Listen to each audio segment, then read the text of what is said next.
So, welcome to all of you, and good afternoon over there. We are continuing today with our series of lectures about Gopi Git, the song of the Gopis. Almost finishing the whole series now. Today is our 23rd meeting, and we will be studying today the second verse of the chapter 32. Of the Rasa Panchadhyaya, of the 5 adhyayas, the 5 chapters dealing with the Rasa Lila.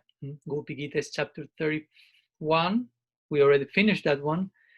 But yesterday and today we are examining 2 other verses that are generally included as part of the Gopi Gita. The first and the second verse of the next chapter of the Gopi Gita, which is chapter 32. So let's make a brief summary of what we discussed yesterday, and after that we will go with the second verse of the second chapter. So yesterday we will study the very first verse of the chapter that sometimes is called like the reunion or the meeting. Of course, till now the meeting has not been done, played out, if you will, but we are just about to get to that point. So the very first verse of chapter 32 gives further context to the whole Gopi Gita, puts in context the background of the Gopis' expression, puts in context the situation of the local audience. Speaking about Parikshit mainly. Today we'll speak a little bit more about Sukadev's condition. And again, speaking mainly about the Gopis crying, singing, speaking, and so on. This first verse of chapter 32, here Sukadev Goswami is speaking, Sri Sukha Ubacha iti Gopya Pragayantya Pralapantya Chachitrada Rurudu Susaram Rajam Krishna Darshan Lalasa, which means Sukadev speaking to Raj Parikshit, O king, having thus sung and spoken their hearts out in various charming ways, and being very eager to see Krishna, the Gopis began to weep in a sweet tune. So here some succession is mentioned, some sequence, if you will, of expression. Gopis singing, after that they prattled, they spoke as mad women, and eventually after the prattling, the Gopis wept, because Krishna still didn't appear till this precise moment. So they were not able to save him, as we already explained. So of course, in this context, we spoke about the price for making Krishna appear in our lives, and how that price is being paid in coins of greed, eagerness, hankering, laulam. Here the verse is using the word lalasa. Krishna darsana, lalasa. The Gopis were extremely eager for Krishna darshan. So the price is paid in coins of eagerness, in coins of divine tears, as we see here. And in extreme condition, the Gopis are here. The very verse starts with the expression iti. So iti means thus, in this way, as above, and so on. But also specifically refers to the present conditioning with the Gopi, where the Gopis are after the whole Gopi Gita, which is just on the verge of death, reaching the last stage, about to leave their bodies. And asking Krishna again to reappear so they can save him. They are dying because they know he's dying, if you will, in separation from them. They cannot save themselves because they are not able to save himself. That's the very idea of the word gopi, one of the main ones. Gopi means protector of the senses, like Gopal. So Krishna is Gopal, but the gopis are protecting the protector of the cows and of the senses. So gopi, the ones who protect Krishna's senses by giving himself sense enjoyment through the gopi senses. And also at the same time, gopi means the one who hide their emotions, who protect them by not expressing them openly, as they did a lot in this Gopi Gita, but at this point that's not possible anymore. So they are crying very loudly. Suswaram means loudly, but also suswaram means in a very melodious way, with rag, with melody. Rag means melody, but also rag means attachment. So their melody or their attachment is melodious, or the melody is attachment. And of course, their expression, their crying, is full of humility, as we also express. Now you want eagerness, but also before eagerness, there has to be some humility. So there will be some humility that will take to proper eagerness, and from this eagerness will come real mercy. And of course, because of mercy, we are able to be somehow or other humble in the very beginning. So the very beginning is not necessarily our humility, but divine mercy, costless mercy coming without any deserving. So that starts to qualify us to give some adhikar. So ideally, we should feel ourselves humble in the face of such a humility. That will take us to a upgraded situation of eagerness, certain level of that, further mercy, further humility, further eagerness, further mercy, and so on and so forth.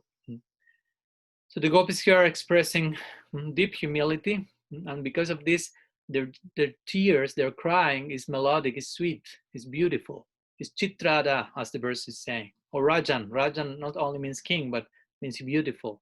Chitrada means astonishing, very captivating. So we went through a detail about speaking about humility and how Hari is only obtained through that, because you can really endeavor yourself in bhajan so much, but if the bhajan is devoid of deep humility, Krishna won't be attracted to appear.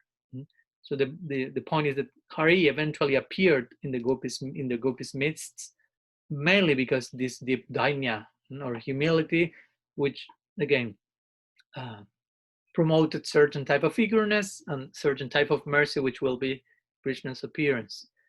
So we spoke a lot about this humility. We spoke a lot about the proper type of crying, the yoga of crying, the proper type of tears, how real kirtan has to do with that, how real bhajan is learn to cry, and how Sri Guru has to instruct us in that ultimate art.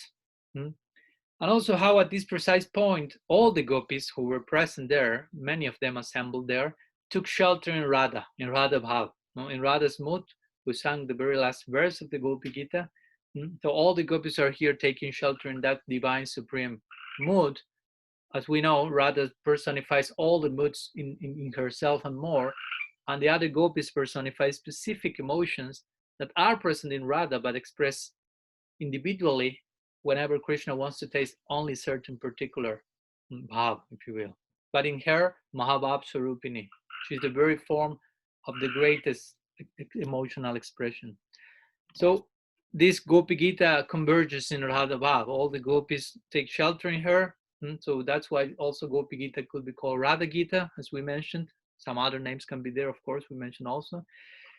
And because of this Radha Gita, not only the gopis took shelter in Radha, but even the ones who were hearing the narration, like Parikshit Maharaj, it is mentioned, he was fully identified with this mood. And that's why here Sukadeva Goswami says also Rajan, which means, oh king, like trying to take Parikshit out of his out of his divine trance, who was so much engrossed in Radha Bhav. So he's bringing him back to life, if you will. So this is the power of the Gopi Gita. And also the power to attract Krishna. Another name from the Gopi Gita was Krishna Akarshini Gita, the song that makes Krishna to become present. So that's our hope, and that's why we are being involved in this particular series, and trying to imbibe that which really attract the all attractive. So eventually, the power of this song will make Krishna to become present. Till now, Krishna is not present. But today he will be present. He will appear in the Gopis myth finally in the following verse. So next, let's go to today's shloka, which is the second verse, chapter 32 of the Gopi Gita. Oh, sorry, not Gopi Gita, but the reunion. But it's like again an extension of an extra official, unofficial extension of the Gopi Gita. So here I'm sharing the verse in the chat for the ones who will like to have it. And I will recite it in Sanskrit as well. So it says like this. Tasam abhirabhukshori shmayamana mukham bhuja pitambara dhara shraktvi shakshan manmataha. The translation of the verse says, then Lord Krishna, a smile on his lotus face, appeared before the weeping gopis. Wearing a garland and a yellow garment, he directly appeared as one who can bewilder the mind of Cupid himself, who himself bewilders the minds of ordinary people.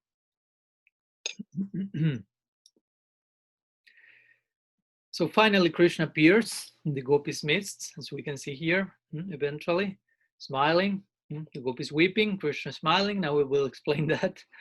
And there is a very detailed description of different elements that are accompanying Krishna's reappearance, which is a very special type of appearance, as we will see. Sakshan Manmata Manmata, a very attractive, charming presentation, accompanied by different items like smile, like garland, like pitambara, his yellow cloth, but all of this presented in a particular way according to Desha Kala Patra, time, place, and circumstance, in order to fully, properly reciprocate with the gopis. So before unpacking the whole verse, let's go to the idea of word by word. So first line of the verse says, Tasam Abira Buk Chori. So Tasam Abira Buk Chori. So Tasam means before them, before the gopis, Abirabhut. Abirabhut means he appeared. Krishna appeared before the gopis. Shori. Shori is a name for Krishna. Later we will explain its meaning. So Tasam Abirabhut Shori means before the gopis, Krishna appeared. Finally, then. Smayamana Mukhambuja. Smayamana means smiling. Mukha Ambuja. Mukha means face and Ambuja means lotus. So his lotus-like face was smiling. And so he appeared in such a disposition. Pitambara Dharasragvi. Pitambara, that's a famous name for Krishna. Pita means yellow and Ambara means garment of cloth. So Pitambara, he appeared with his wearing Dhara, Pitambara Dhara. Dhara means wearing his yellow cloth. And Shrakvi. Shrakvi means wearing a flower garland as well. Pitambara Dhara Shrakvi and Sakshan Manmata Manmataha. So how to describe such an appearance as Sakshat Manmata Manmataha? Sakshat means directly, or sometimes it's say non-different from, but directly in this case. Manmata Manmataha. So Manmata means Cupid, basically. And Manmata again means the Cupid of Cupids. He appeared as the Cupid of Cupid. Manmata means specifically, man means the mind, man, and mata means the bewilderer. So that's a name for Cupid, Manmata, the bewilderer of the mind. But Krishna is the one who bewilders the mind of the one who bewilders the mind. That's the particular presentation that he manifested here at this point. So that's the general meaning of the verse without any of the implications attached to it yet. Krishna's appearing in the midst of the gopis with a smile on his lotus face, wearing his yellow garments and a garland of forest flowers. And all those things together represented a particular phase of himself called Manmata Manmataha, the one who conquers Cupid, Madan Mohan, sometimes the name is given, the one who bewilders, the one who enchants, the one who enchants everyone. So let's go word by word again now, but with further unfolding, unpacking of the implications of the present verse. So Tasam Abhirabhuk. So Tasam Abhirabhuk. Before them, Tasam Abhirabhuk. Krishna appeared. So as we mentioned in the previous verse, so what does it mean then? Well, the intensity of the gopis plagued of separation reached the point of extreme hankering. Not only hankering. That's what we were speaking yesterday. We may speak about eagerness, and of course we cannot have extreme eagerness from today to tomorrow. But our whole bhajan is a project where we are trying to intensify our eagerness. That's what we understand as spiritual life as Gaudiya Vaishnavas. What I'm trying to do on a daily basis, trying to fuel my eagerness. It is never enough. The gopis are showing this. There's no limit to that. There's no limit in divine eagerness. There will be also as well divine dissatisfaction.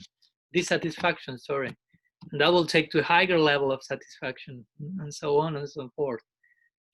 So we have no excuse to stop fueling our eagerness. And there are plenty of udipana, or stimulants, to engage in that feeling, if you will, of nourishing that eagerness. So on a daily basis, we need to increase, again, our humility in order to attain a new level of eagerness, in order to experience an upgraded version of mercy that will further qualify us in seva. And when receiving that mercy, of course, the mercy will be so big and generous that we will feel ourselves so small that will take us to, again, a new level of humility, and that will correspond with a particular type of hankering and mercy. And in these ways, we progress. As Srila Maharaj will say, progress means constant rejection and acceptance. So accepting a new, upgraded, higher level of humility, eagerness, mercy, and rejecting the previous one, rejecting in the proper sense of the term, no? In the context of advancing to the next level. So here, Krishna appeared. But again, what does make Krishna appear? Give his darshan.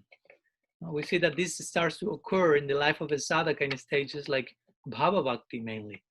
There may be some sporty here and there before, but in Bhava Bhakti, the sport is the manifestations of Krishna, the appearances, like flashing lights coming and disappear and come and go, creating the eagerness of the darshan, but again, the agony of separation that fuels, again, the eagerness.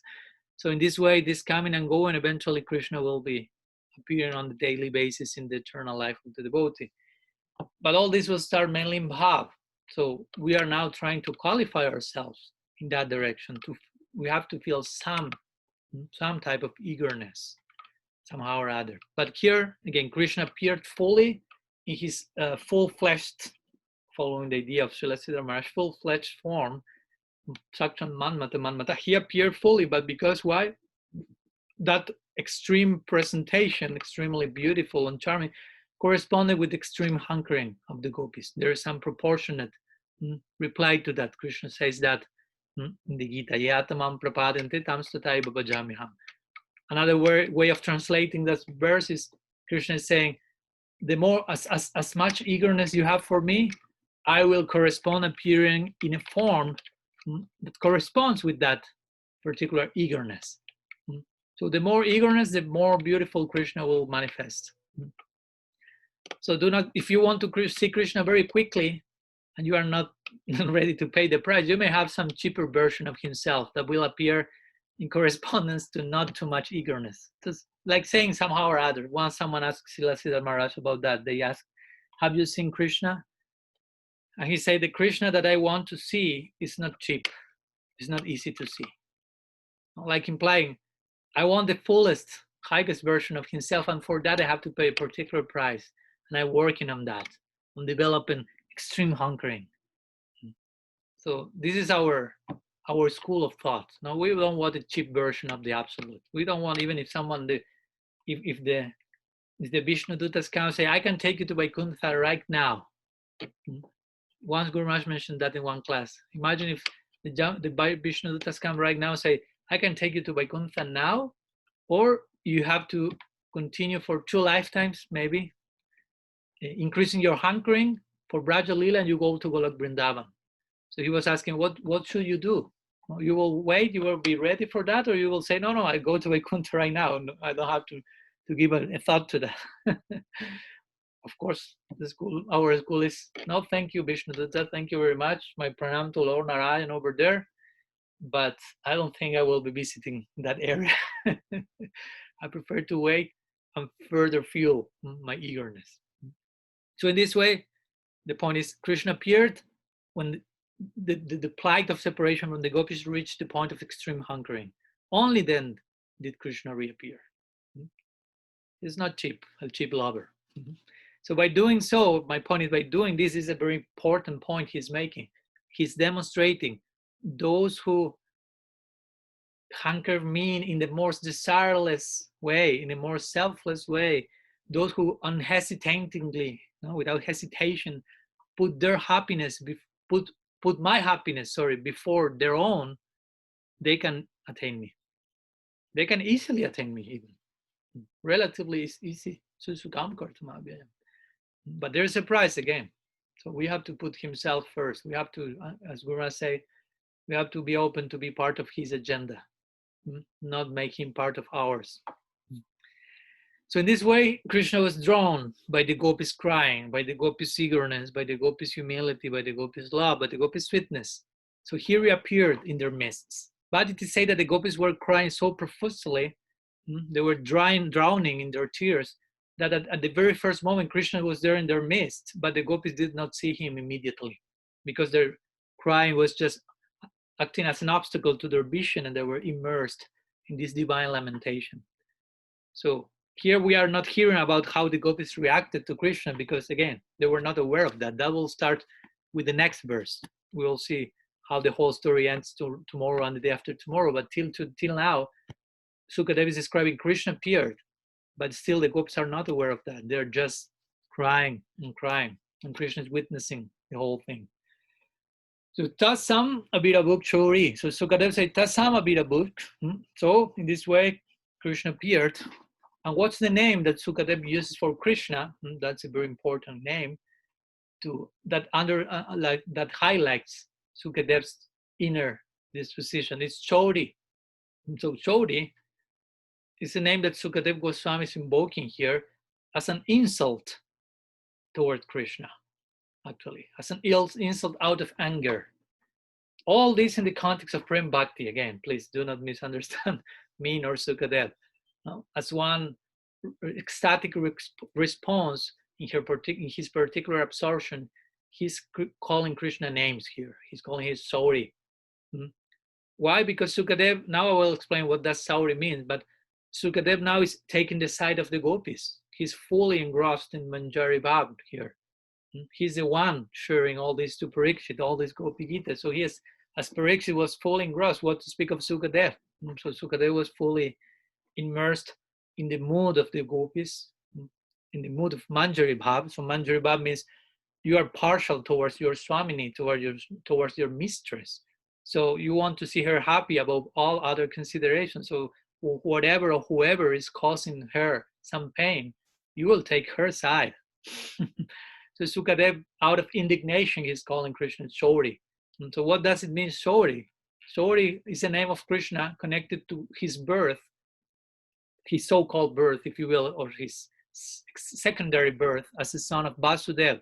So that means he's born in the dynasty of Kshatriyas. Vasudeva is a Kshatriya. So Krishna took birth from Vasudeva in Mathura, Devaki Vasudeva. On some level, we know he's ultimately the son of Nanda and Yashoda, but in one expansion, Mathuresh Krishna appeared there. So he appeared on a Kshatriya dynasty. So what's the point of being born there and calling Krishna here Chori? Well, Kshatriyas generally, in order to be Kshatriyas, it is said they're hard-hearted by nature and they have minds of steel. They have to be very much focused in their duty, and for that they cannot allow themselves to be emotional. That's basically the idea here.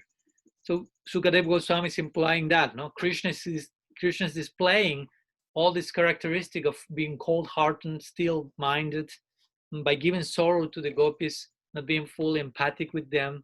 The gopis possess pure love for Krishna, and Krishna is not appearing. So Sukadeva is thinking in this way. Krishna was born from Vasudeva. So he's a Kshatriya, he has this in his blood, in his DNA. If Krishna had taken birth in the Kalhar community, whose hearts are soft like butter, they are honest people, he will not have acted like this. So in a moment of ecstatic anger, Sukadeva is considering, some may say Krishna was born in Braj. Even the gopis say that at the beginning of the Gopi Gita. Janmadi, how is? Jayati te dikam janmana braja. But Sukadeva say, yeah, they say that he was born in Braj, but actually if you were born in Braj, you have to be soft-hearted. As the gopis say in the 4th verse, when they say, Nakalu gopika nandano bhavan. Actually, you cannot be the son of Jashoda, because if you were to be the son of Jashoda, you should have her DNA, her heart, soft heart, compassionate, and you are not acting at all like that. So you cannot be the son of Jashoda. So here Sukadeva implies you cannot be a cowherd. You cannot be a Brajavasi. You are a Kshatriya. You are showing that Palena farishyate, you can judge the tree by its fruits. So because of your action and lack of reaction, if you will, even though Krishna is appearing here, but Sukadeva is speaking, of course, siding on Sri Radha. Remember, again, the gopis say this, no? Before to Krishna, you are not the son of a gopi. No? You are a son of a kshatriya. Nakalu gopi kananda no baba. You can. So Sukadeva here is accusing Krishna similarly by calling him Chori. I'm full immersed into this spirit of being a manjari and handmaiden of Sri Radha, saying, you have made my Swamini, you have put her to cry, and now you're appearing. No, like some sarcasm is there. No, you should have been appearing long time ago. Now you're appearing. I mean, you see how much she cried. You just appeared. So Sukadeva was incapable of tolerating the agony of her Swamini, or her mistress, or his Praneshwari, the lady of his life. That's why he's calling Krishna Shori here. No? So this is an example of some defamatory remark used in Prem. Again, only one who has Prem, and a Prem as deep as this, can speak in this way. No? If we start to insult Krishna now, we will commit very deep aparat, very delicate aparat. But in the context of ecstatic expression, this type of things can be and will be there and has to be there, have to be there in order to nourish the particular moods. Shori. So that's the general idea of Shori. Of course, there are some other more low, softer versions. For example, Balabhacharya in his commentary, he mentions Sori, which again speaks about Krishna as a Kshatriya, has to do with heroism. As a Kshatriya is a hero in battle. So Balabhacharya will say, from another perspective, no, heroism had been manifested in this context. Krishna appeared to save the gopis, or to be saved himself by them. Now, he descended in the Jadu dynasty, Balabhacharya mentions, only to dispel everyone's afflictions, everyone's difficulties. So in this way, Krishna is appearing finally to save the gopis. So Balabhacharya is siding with Krishna a little bit more here, glorifying him, but we see Sukadeva is more siding with Radha Bhava. So first line is this one. Tasam Abhirabhuk Chori. So let's go to the second one, where Sukadeva, after insulting Krishna, he starts to describe his beauty, actually. He starts to describe his charm. So first remark is Smayamana Mukhambuja. So he appears smiling. Smayamana means smiling. Mukhambuja, lotus face. His lotus face was smiling. Chori's lotus face was smiling. So it may sound weird for us. No, you are crying profusely, you're just about to die, and the other person appears smiling. It may sound like really strange. But the point is that Krishna is different. Acharyas say many things, so we will share some of the different perspectives. But mainly Krishna, with this, he's trying to convey, to imply to the gopis, why are you crying? I was here. I was not going to any other place. No, Krishna was there actually, as you know. He was just a little bit on the side, hiding behind the tamal tree, but he was not far away from them. He was witnessing, astonished, no, by hearing all these songs. So he appears smiling, trying to give that type of relief. I'm here. Like if the boy is not finding his father and crying, the father was nearby, but the boy was not seen. I say, here I am. I didn't go anywhere. So he smiles to give some support to the crying person. And also, something that is explained is that Krishna was smiling even in this particular moment because of a simple fact. And the simple fact is that wherever, and that's a great ornament, actually, a great quality of Krishna, that is, in whatever position Krishna may adopt, whatever situation he may be in, Krishna's smile will never abandon him. That's the point.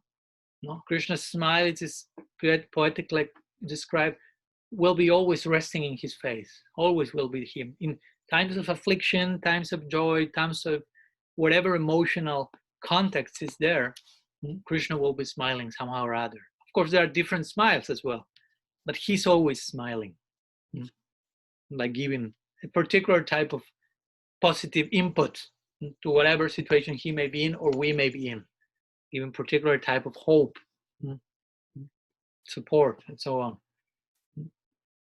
Narayan Bhatta, who is one of the main Bhagavad commentators, he on his side, he said that Krishna was smiling to dissipate the sorrow of the gopis, as we already mentioned, but also he adds to that that he smiled to cover up the fact that he was at fault, just in case the gopis may get angry with him, like a child. If a child is doing some mischief, he broke something in the house, and he knows, oh, if I put some sad face, maybe they will attack me. They will chastise me. So I just will smile.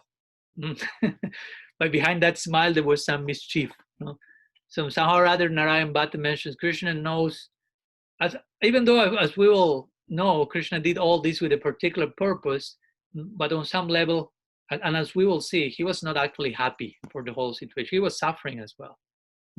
And that's what Vishwanath Chakravarti Thakur confirms in his own commentary, Sarartha Darshan. He mentioned that Krishna was broadly smiling, smayamana, not only smiling, but broadly smiling, even while the gopis were suffering. So he makes the point. However, actually, Krishna was smiling just to give the gopis pleasure. He's not smiling because he's enjoying the suffering of the gopis. He's taking pleasure, as at one point the gopis implied. It seems that it makes you happy to see us suffering, and you tolerate your own suffering, your feet, your body, because you know this creates suffering for us, and you enjoy so much with our suffering. Of course, the gopis were speaking in ecstatic sarcasm, but the point is that Krishna is not enjoying the gopi suffering. He's not that cruel.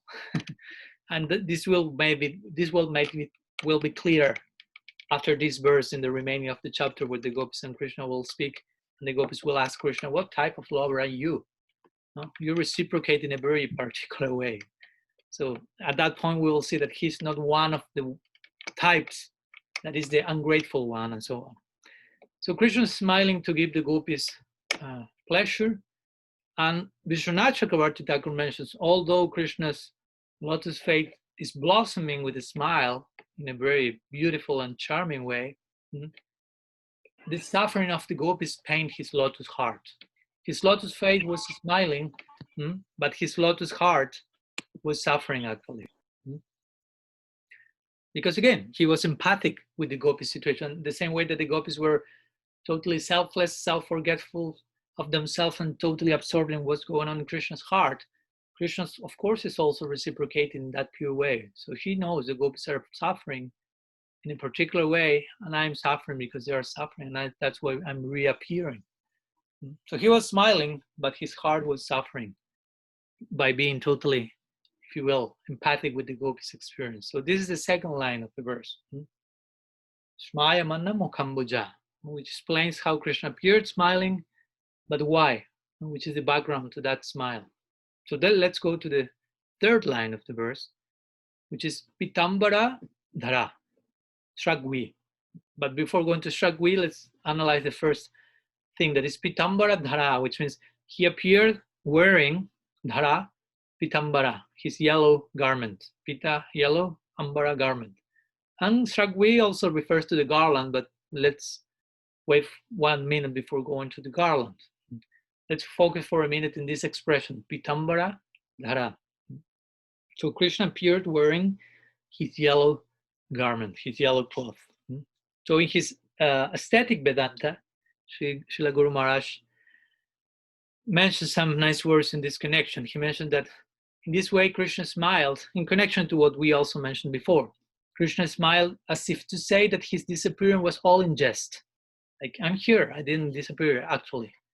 But yet, realizing the gopis' desperation, he wrapped his cloth, his yellow cloth, Pitambara, around his neck in a gesture of humility for having hidden himself from those who were so deserving of his love. How could he hide from them any longer once their love had expressed itself so intensely? Their love was so divine that it necessitated the appearance of the God of love for its repose. So very beautifully, Guru Maharaj is describing the reason behind Krishna's appearance and the intensity, the correspondence between Krishna's appearance, Krishna's beauty, and the gopis' degree of love. So their love was so divine, he mentions here, that the God of love himself had to appear so they could repose their divine love. I mean, they had a love that was only fitting for the God of love. Nobody, there was no other Visaya Lambana, no other object for such love. When we don't have such a love, we may have some pseudo love, and we are just happy to repose that in any imperfect object that really speaks about our love. No, the very fact that we are fully satisfied with some imperfect object for the reposing of our love, it speaks about our mediocrity still in the realm of love, of loving. And so the gopis here are teaching us how to upgrade our affection and our tendency to direct or express our affection and make it match with its perfect ultimate object. So our love has to be condensed, has to be distilled till such a point that it requires the very appearance of the very personification of that love, of the very object of that love. So, and if before that we cannot rest, no? And after that we won't rest as well, that we will be thrown into a very dynamic life of loving life with the absolute. So Krishna was not able to hide any longer because the gopis expressed their love in a too intense way. And he appeared, as Guru Maharaj mentioned here, with his yellow cloth by wearing his pitambara in a very unique way, which speaks about what was happening here, how Krishna felt in connection to how the gopis felt. So the idea here is he was wearing his yellow garments. The point is, there's a very interesting thing before going to the detail. The verse says pitambara dhara, but actually, if Sukadeva would have only said pitambara, that would have been enough, because the idea that Krishna was wearing yellow garments would have been achieved only by using the term pitambara, which means he whose clothes are yellow. It's a name for Krishna, pitambara. So if you say pitambara, I mean, it's almost already implied he's using yellow cloth. So why there is this addition of the word dhara? And dhara is an action, a verb, which implies wearing. He was wearing his yellow cloth. That implies that he was wearing those clothes in a way different than normal. Because every single day Krishna is pitambara. Every single day he's having this yellow cloth, which is similar to the color of Sri Radha's luster and reminds herself of him, in the same way that Radha's main cloth will have to do with the color of Krishna's luster, Shyam. In this way, each one is absorbed, and the other one wants to be embraced, trapped, dressed, ornamented by the other one. But the point is, again, dhara implies in this particular time Krishna appeared with his pitambara in a very unique presentation. And again, as we already mentioned, this pitambara, which is like a shawl, yellow shawl that Krishna uses, Krishna appeared with that one like dropped across his shoulders or his neck, or sometimes at his head, in this area, not just like normally falling here. And that was hanging down on both sides of his chest. And Krishna appeared falling in his hands and begging, like a mendicant, like begging the gopis for forgiveness, basically. Feeling himself guilty, feeling himself a criminal, basically. And also implying, I'm totally at your disposal. He had this pitambara on his shoulders, and with that has a language of its own. There was a symbol speaking there. So it is said that with this pitambara is in both shoulders in this way implies extreme humility, not like someone falling hands and just begging forgiveness. So this, again, pitambara is a name for Krishna, but dhara, the word dhara here, is specifically qualifying Krishna, and is speaking especially about Krishna's humility at this precise moment. Krishna is totally humble also, even though it may sound something else otherwise. But the point is, he was here, not pitambara dhara. So dhara speaks about how he was carrying this pitambara in a particular way, a particular disposition externally of the pitambara, a particular disposition internally regarding the necessary humility to properly reciprocate to the gopi situation. So it is said that Krishna was taking this pitambara in the shoulders, but also he was taking the two sides of the pitambara, no, in his hands, no, like the two extreme parts of the pitambara, no, in such a way that he was able to wash away the tears, no, from Radha's, no, face as well as his own face, no, because at this point the tears were flowing continuously from both sides. Again, Radha and the gopis were not yet aware that Krishna was there, but Krishna was crying so much by seeing the gopis weeping. So he came with his pitambara dharas, you know, keep wearing the pitambara in a way here, but also in a way here, you know, and trying to wash, to dry, to clean those tears there.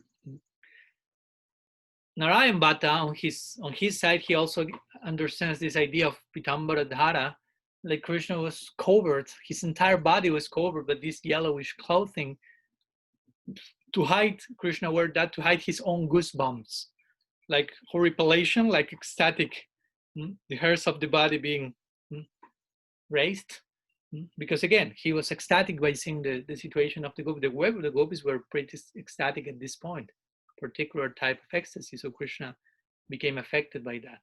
And of course, again, he mentions the similarity of color between Krishna's clothing and Radha's and the gopis' complexion.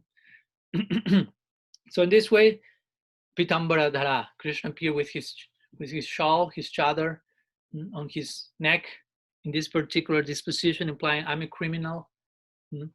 So I'm entering where all, you imagine, try to enter into this scene. All the gopis are thrown on the floor, crying, dying, and Krishna's entering there as a criminal, no? A culprit, just crying, and begging for forgiveness, like a mendicant, no? Begging for forgiveness. But again, we will see that he's not that bad. This is a particular purpose that he was doing that, but at the same time, in his humility, he's falling to the ground and falling to the feet of the gopis and begging for forgiveness and mercy here. And so all this is implied by the words pitambara dhara. As we'll see, we just read the words externally and just seems he was wearing yellow cloth, but the whole emotional range included in those letters, that needs to be unpacked by the grace of our Purvacharya. So this third line says pitambara dhara shragvi. So let's go to the final word of the third line of the verse, shragvi, which means wearing a flower garland. Of course, we always hear Krishna is wearing flower garland. He has this Jayanti garland, which is always flourishing and blooming and fragrant and so on. But a particular garland was here also, a particular garland. So he was wearing a garland to show the gopis, because again, Radha is there, the other gopis is there, but the whole Rasa Lila, the purpose of the whole Rasa Lila is to celebrate the highest expression of love. So that implies to praise and glorify Radha and to establish her as the epitome of Mahabhav. So here Krishna is appearing with the garland that Radha had given to him before when they were together. After Radha and Krishna disappeared from the Rasa Lila, and Radha and Krishna were together for a moment, meanwhile gopis were looking for him and for her, depending on the group. At that moment, Radha garlanded Krishna. Eventually Krishna disappeared, as you know, gopis met Radha and Gopi Gita started. But Krishna remained with that garland that Radha put on him. So with this Krishna reappearing with this garland, he was trying to show, I don't want to be with any other one apart from her. She's my topmost beloved.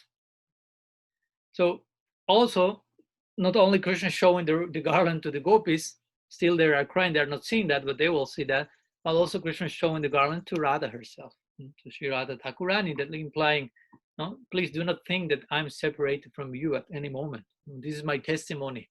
And by having this garland on my chest, it's like having you embracing me in my chest. I'm still loving you because I've never taken this garland out of my neck. Also, that's like reassurance of Krishna's giving through the wearing of the garland. Also, the comparison is, it's mentioned that the garland was made of cooling lotuses. So he was wearing this fresh, radiant garland of cooling lotuses to cool the gopis, to remove the gopis' fire of separation. Because separation is the is a real fire for the gopis, and real cooling For Radha especially, it's just having association with Krishna. Even though external dynamics may be hot or cold, for them hot or cold is another thing. This is a famous example. When Sri Radha, there are many situations during the day, the eternal day of Radha and Krishna, but for example, when Radha is in separation from Krishna, for example, after the midday pastimes, after Radha is going to Surya Puja and Krishna appears there disguised as a Brahmin, as you know. At that moment, eventually they made the Surya Puja, Jatila is there, Madhu Mangal is there, Radha is there, but eventually they have to separate. So Radha goes back home to Jabat, and she enters into deep separation. The Sakis had to cool herself. She's blazing in the fire of separation, having transcendental fever. They put sandalwood paste, chandan, all the different cooling lotuses. But immediately, as these substances touch their body, they immediately become powder. They just like become ashes because of the high fever of separation. But eventually, when the news comes for her to cook for Krishna, for example, there is some cooking in the morning, but at Nanda Bhavan, but there is a second cooking in the afternoon at Jabat. So Jashoda shares the news, I want Radha to bring some sweets for my Nanda Lal, so let her cook something. So she cooks something, eventually that will be sent to one manjari for Krishna. So Radha revives when she hears the idea of Seva, Krishna Seva. So she goes and starts to cook. And for cooking for Krishna, she has so many ovens and so many fires, so much heat. And it is said that she's not wearing too much clothes, only light sari, where she's cooking, not the veil and all that. But she's surrounded of so much heat, but she seems so cool. She's been cooling. Because again, and the managers will make some jokes to her, because they say, we are putting lotuses and sandalwood paste and you will still in fire, so much hot. So, but now you are surrounded by fire and you seem so refreshed because of course she's engaged in the service of her beloved. So this is the idea. So Krishna is appearing with this garland of cooling lotuses, like implying, I want to remove the gopis' fire of separation. And of course, by wearing this garland, also he's expressing some feeling there. He's trying to convey to the gopis, actually you are the flowers of my garland. The garland symbolizes all of you here. You are my very heart. Garland is close to the heart. And so by embracing you, I pray for forgiveness, and I'm begging you to soothe the heat of my feelings of separation from you. Because as we've spoken, he was the original one who was agitated. And of course, especially he will speak to Radha and say, you, Radha, you are the one who's strong. This very garland yourself, you garlanded me with it.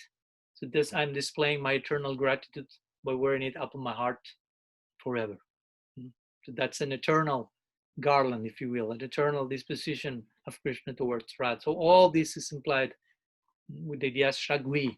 Krishna appeared wearing a garland, particular purpose, particular emotional content. So let's go to the last final line of the verse, and bear with me some more minutes, please, where Sukadev Goswami says, Sakshan Manmata Manmataha.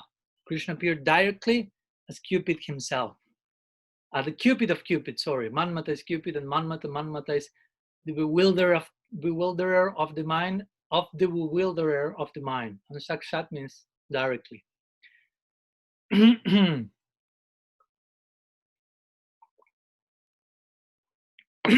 Sorry. So here we should understand at this point, Sukadev first insults Krishna, then describes his charm, and finally labels him in a very glorious way as appearing in the topmost beauty.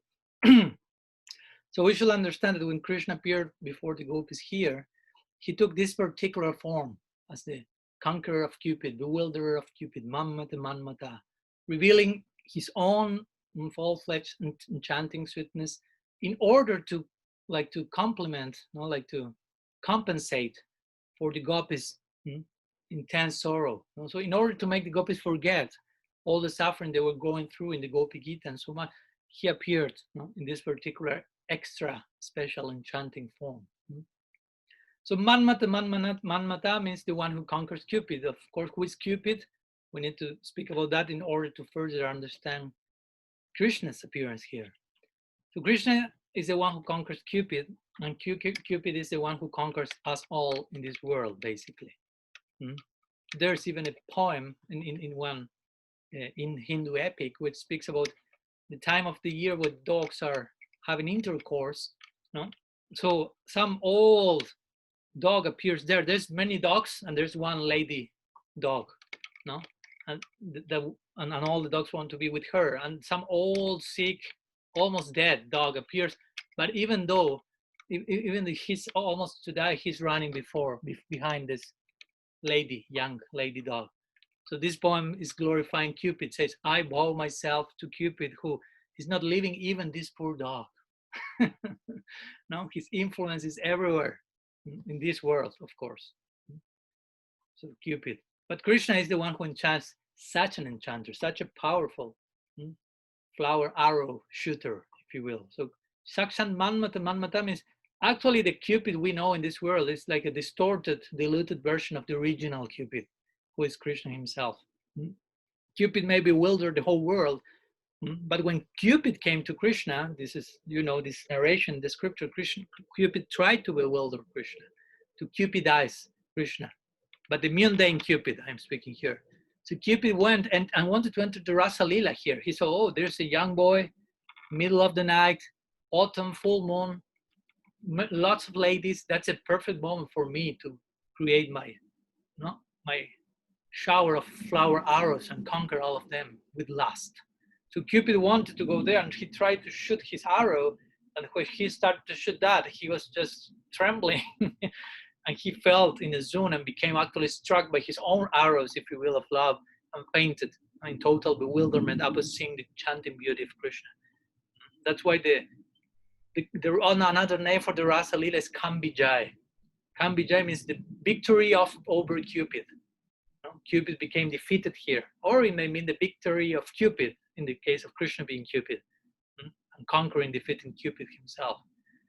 So it is said that Krishna mesmerized Cupid so much that Cupid started to attain the mood of a woman, if you will, wanting to having romantic feelings close to the gopis as they were having. So in this way, Cupid became mesmerized by this, by seeing Krishna's beauty. So in this way, we understand if Cupid cannot enter there, that's my point, if Cupid cannot affect his influence in the gopis and Krishna, it means their union and their affection is totally beyond mundane lust. By this, we can understand when Krishna and the gopis enjoy together, they are being struck by the arrows of Cupid. Pushpavanaya dimahi. But which Cupid? Not the one from this world, but Krishna himself as Cupid. So that's why Rasa Lila celebrates as Kambijai. And Cupid himself, again, wants to be a gopi. Sanatana Goswami mentions that in his Brihad Vaishnava Toshani, in his commentary to the Bhagavad. He said, actually, Krishna is even more Cupid than Cupid in person. Cupid is Cupid, but Krishna is more Cupid than Cupid. So this means, he says, Krishna is the great Cupid. That is the real Cupid.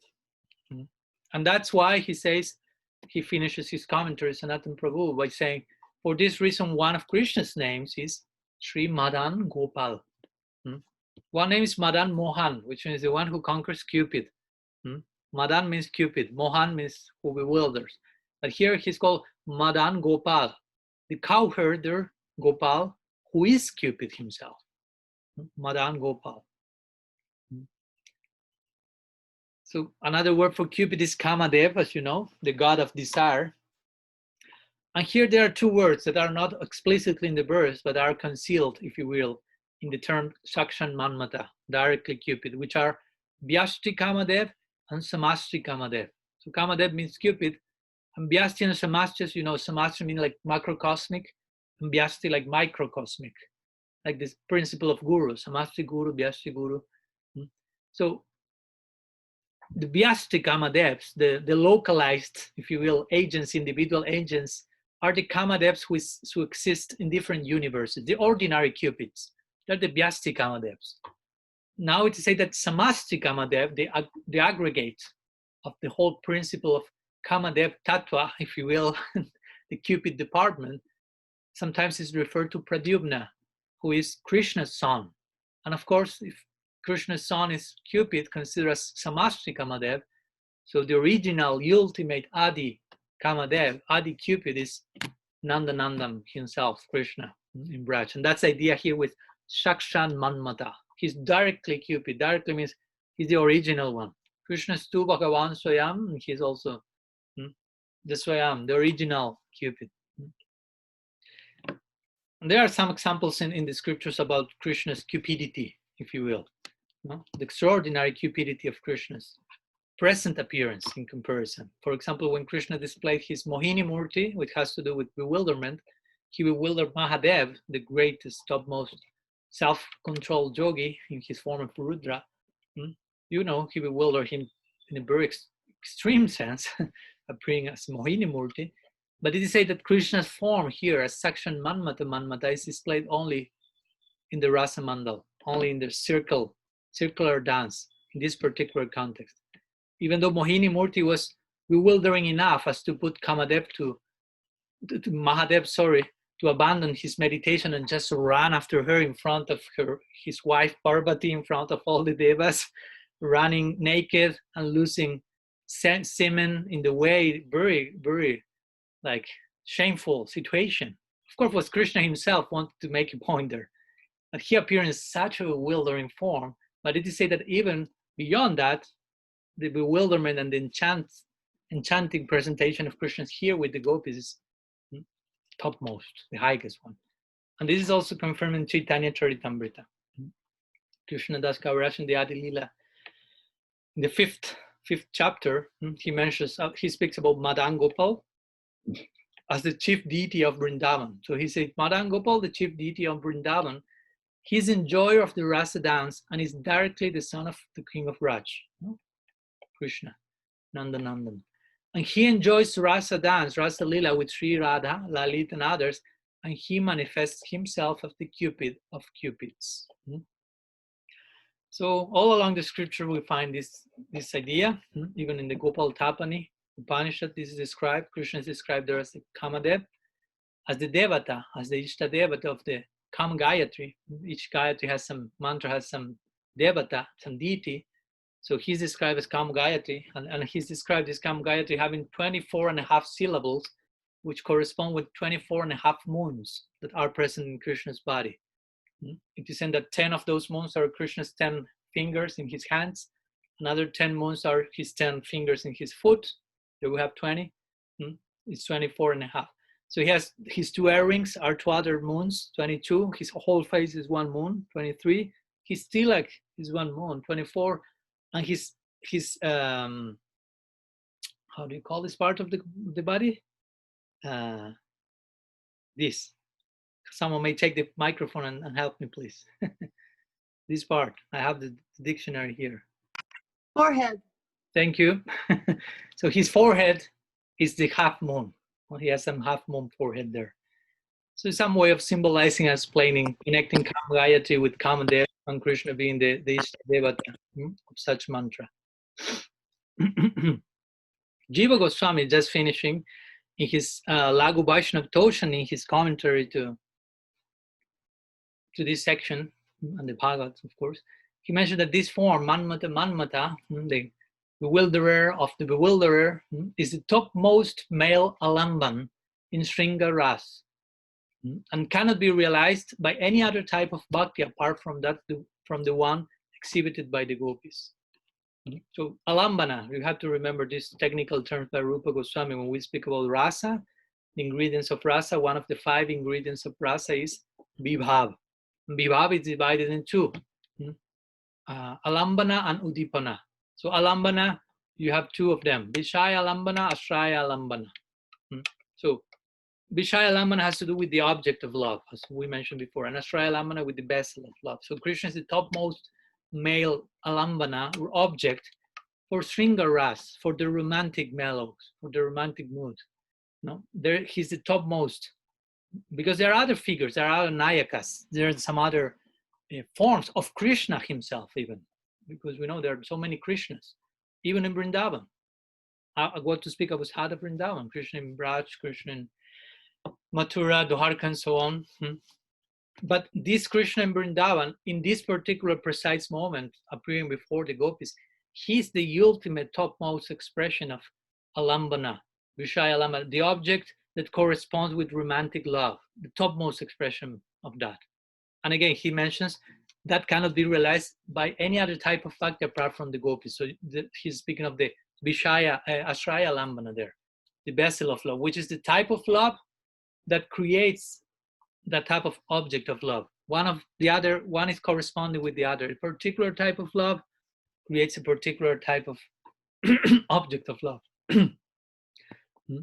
So Jiva Goswami makes that point. Also in this connection, because we like to speak about Krishna as a Kamadev, as Cupid, but also we know that he's being Cupidized, if you will. So there's a Cupid to him as well. So in this connection, Sakshan Manmata, the one who directly, originally bewilders the mind, which is the one who originally does that, can be applied to Radha. She's the source of all bhav. She's the source of all Mahabhav. She's Mahabhav Sarupini. The topmost expression of bhav is her Mata Nakya Mahabhav. So her Mahabhav make Krishna who he is. Make Krishna Sakshan Manmata. So he becomes shot by her flower arrows, if you will. So in the dynamics of Lila, we could say in certain moments, at certain times, Krishna will be Manmata for Radha. But in other occasions, Radha will be Manmata for Krishna. This is a simultaneous thing that is going on. The two sides are being enchanted by the other side. That's the nature of love. And so this term could be applied in both directions. As we spoke the other day, describing the meaning of the word Ananga in the Kama Gayatri, without bodily limbs, which means Krishna totally forgotten of his own bodily consciousness because of being shot by the flower arrows, by receiving the impact of the Ashraya Alambana, the vessel of love that carves his form, his presentation in a particular way called Dhirana Lalita Nayaka, very sweet, charming, loving, that exactly corresponds, with the gopis' love. That's a point that over and over again we need to make. Jiva Goswami also uses takes advantage of this moment to make this point. He says that it's totally befitting that Krishna appeared in this such extreme beautiful presentation in the gopis' presence. Why? Well, because the love of those girls is the highest of all. So the highest of his form has to appear to correspond with the highest love. So Krishna's beauty, the idea is proportionate to the bhakti in his devotees. This is something that over and over we say. The devotee will have a particular type of love that will make the absolute appear in a particular type of disposition, like a carving, if you will, as I mentioned. So you have a love, that love is carving Brahman, is giving shape to Brahman Rasubhaishaha, and Brahman becomes Rasa and appears in a particular way to interact Rasa with the devotee. So in this case, we are witnessing the highest degree of Prem, which has to have a corresponding object, which will be naturally the highest presentation of the Absolute.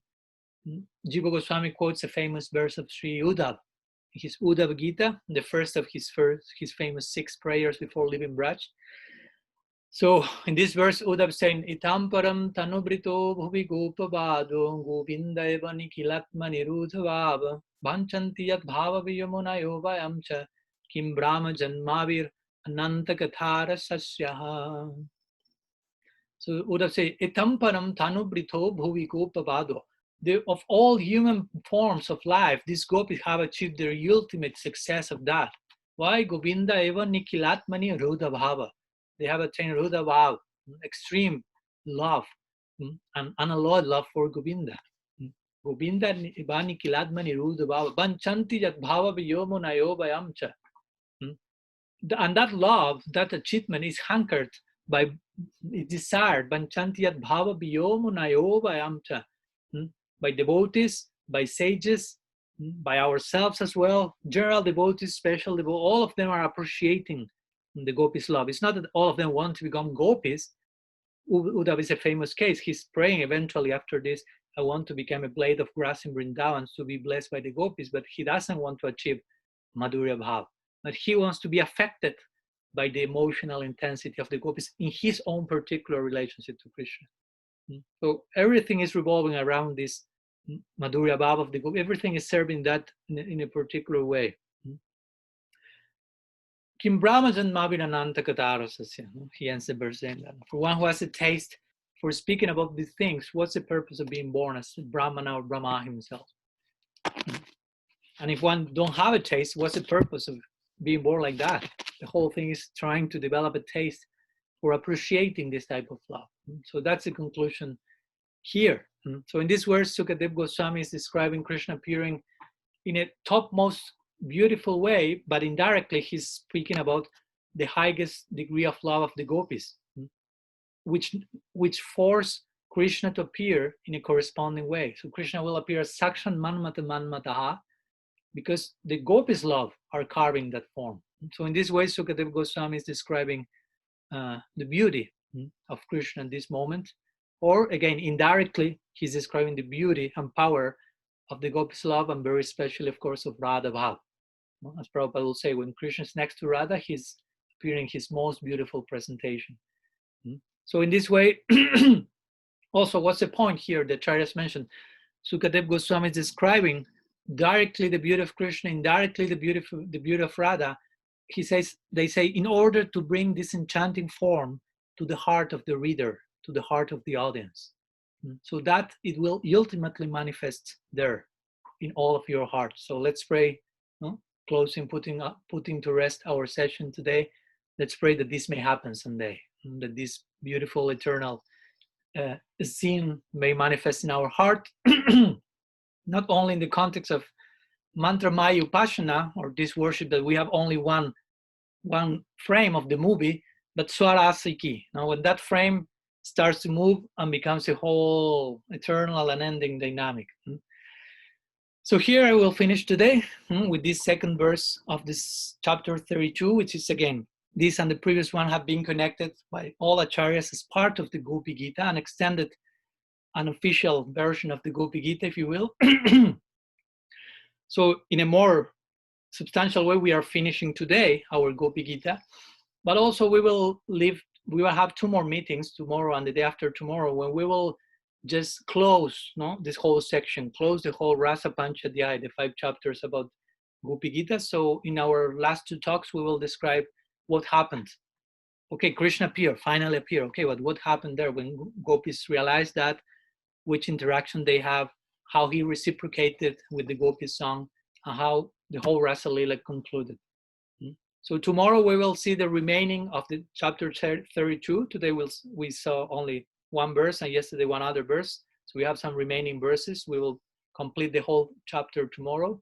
And the day after tomorrow, we will complete chapter 33. It will be the 5th and last chapter of the whole Rasa Panchadhyaya. So thank you very much for your time. And I don't know if there's any questions today.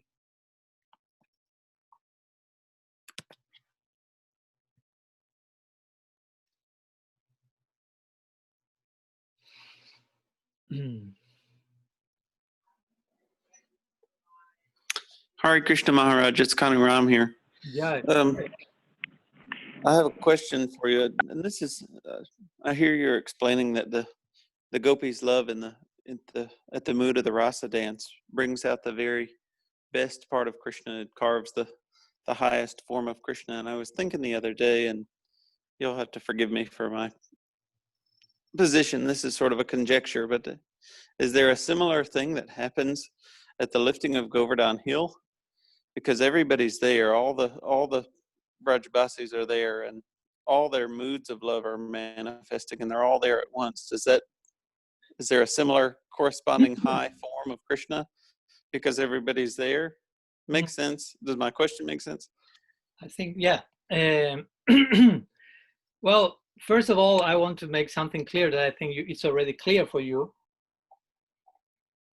That when here we speak about the highest form of Krishna, what's higher, what's no higher. I mean, the highest form of Krishna in a subjective way will be a different form according to each devotee, as we know. It's not that all devotees will think in those same terms. For Krishna friends, the particular presentation of Krishna in the context of Sakyabhava will be the highest one, and so on. For Yashoda, Gopal, the little boy, will be her topmost darshan and so on. But here we are speaking maybe, of course, mainly from the perspective of Madhurya Bhav, which is the main focus of the gopis, even of the narrator, if you will, and of the commentators, most of them. And also from the objective perspective, when Madhurya Bhav is always considered as having, you know, the fullest degree of elements and ecstatic components in comparison to other rasas. Again, in an objective way. In a subjective way, everyone will have their own taste. As we always say, something Madhurya Bhav is the sweetest of all the rasas in an objective sense, but subjectively, not everyone may like so much sweet. Mm-hmm. Someone may say, objectively, mango is the sweetest fruit. And we agree, but someone may say, I don't like sweet too much, that much. I like more to eat, I don't know, some lemon or apple or whatever, banana. And it's okay, it's your tongue, it's your taste. For you, that will be the best. So that on one side, first of all. So, and regarding your question, well, Govardhan Lila, we have to remind here that we are describing the Prakat Lila, no? We are not in the Nitya Lila here. So Nitya Lila means an eternal permanent situation, Nitya Sthiti. But in Prakat Lila, there is an unfolding of the Lila, an unfolding thus of the emotions that make for a Lila, because Lila without emotion, there is no Lila. Lila means loving interaction between Krishna and his devotees. So if you take love and interaction from there, there's no more Lila. So, and in the Prakat Lila, in the earthly Boma Vrindavan, the pastimes are like unfolding in time, following like a sequence till they reach a particular point when that becomes exactly as the situation in the spiritual world in Golok Vrindavan. That's what's after Agur Maharaj many times mentions.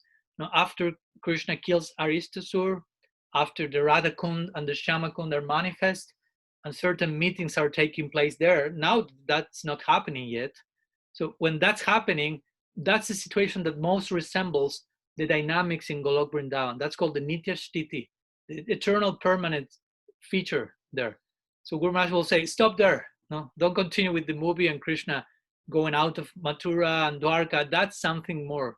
That's Naimitika Lila, like circumstantial relative Lila according to certain purpose here. But the thing that we are most interested in is till that point where the Lila like unfolds and blooms to the point of resembling this eternal situation. So Govardhan Lila, that's my point, is previous to this Rasa Lila section, of course. So my point is, at that point, there's no full unfolding of all the emotional context, especially in the context of Madhurya Bhav. We may say, for Krishna's friends, for Yashoda Nanda, their Sakya and their Bhav, the Vatsalya is fully expressing there because there's no difference so much between that moment and now, for example. Krishna's dynamics is the same, but in the context of Krishna's connection with the gopis, we know that at that moment in Govardhan Puja, Govardhan Lila, the lifting of the heel, Krishna has not yet officially met with the gopis, even for the first time. So that happened. I mean, fully met with the gopis, I mean with this by in the context of Rasa Lila and loving interaction and acknowledging, no, basically of their love for one another. Of course, there is some sites, some meetings and ideas here and there, but eventually this is happening after this. No? Of course, Krishna before the Govardhan Lila stole the gopis' garments. This is a Vastraharana Lila. That's a very important turning point in Madhurya Bhav, where the gopis want something. It seems it will happen, but Krishna says, not now, but I promise this will happen. I accept you as my, and so on. You know, after that comes the Govardhan Lila. Krishna is giving non-stop darshan for a week. So with this, he's turning the hearts of everyone, but of the gopis as well. Their eagerness to meet with Krishna is just reaching the height. But eventually, till now, we are not in Rasa Lila at that point. So with this, I mean, we could say, no, in Govardhan Lila, there's not the full unfolding of emotional unfolding, especially in the context of Rasa Lila. And what to speak, even in Rasa Lila, in the very beginning of Rasa Lila, there is no full unfolding of the emotions, and that's why Krishna is disappearing eventually with Radha, as we already explained, because he feels, the gopis need to fully acknowledge, take full shelter in Radha Bhav, in Radha's mode, fully acknowledge her glory, and that will be only attained by me disappearing, she disappearing, and they're in separation, reaching distilled, their bhav through separation to a point that will really be worthy of celebration. And there we can do the Rasa Lila fully, and that will happen after this.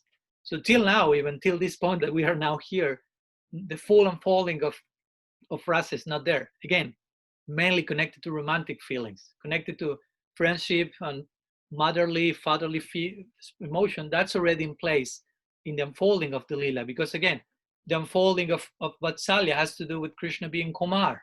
So Krishna is Kumar, so the mother is, let's follow an example from this earth. You are a mother, you are pregnant, you are unfolding your Vatsalya towards your baby. Eventually, your baby is born, you are unfolding that.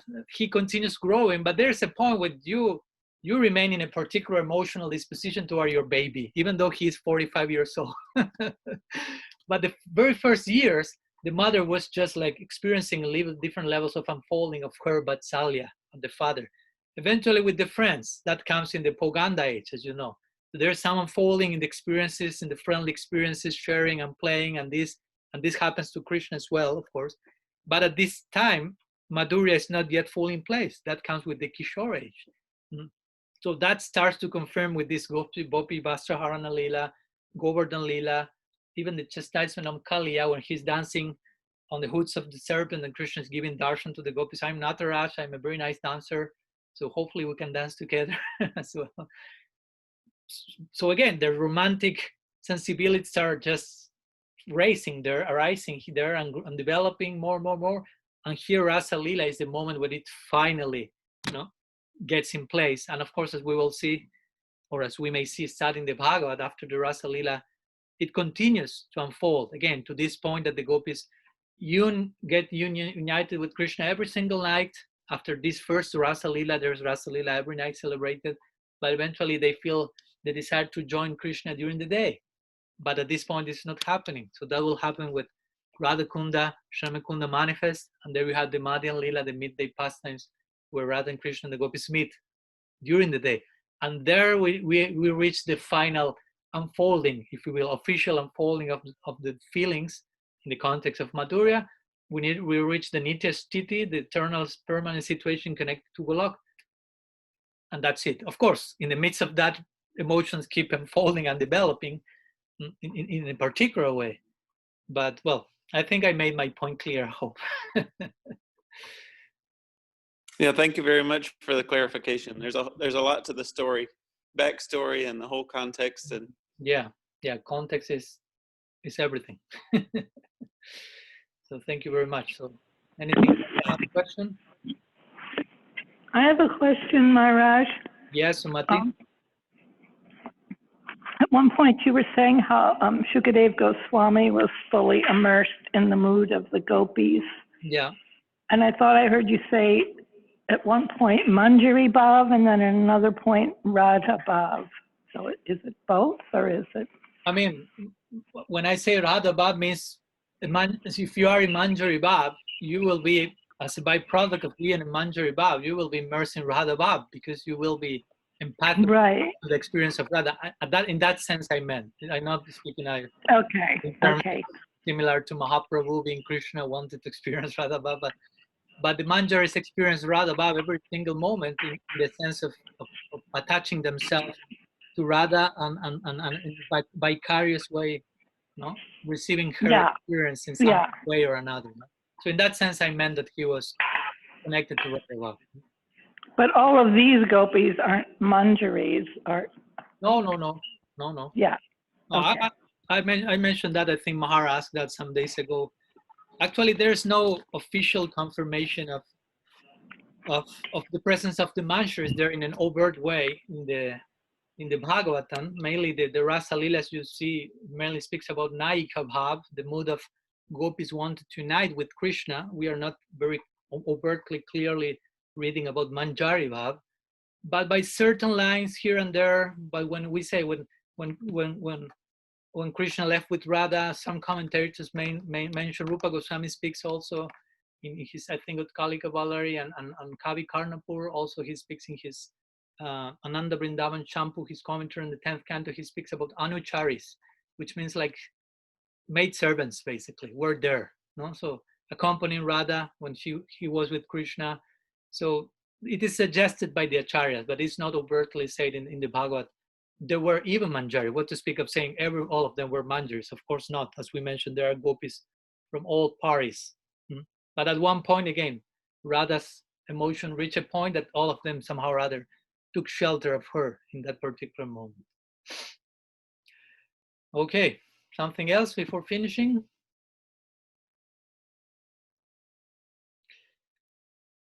Okay, I think we can finish here. No more questions. Thank you very much to all of you for your time and attention, and see you tomorrow. Srila Gurudev ki jai, Shriman Mahaprabhu ki jai, Shri Harinam Sankirtan ki jai, Grantara Srimad Bhagavatam ki jai, Shri Gopi Gita ki jai, Gaur Bhakta Vrinda ki jai, Gaur Pramanam Panchakalpataru Visakripa Sindhu Vacha, Patitanam Pavanebhyo Vaishnavebhyo Namo Namaha, Nanta Koti Vaishnava Vrinda ki jai, Gaur Hari Ho. Jai Padmanabha Swami ki jai.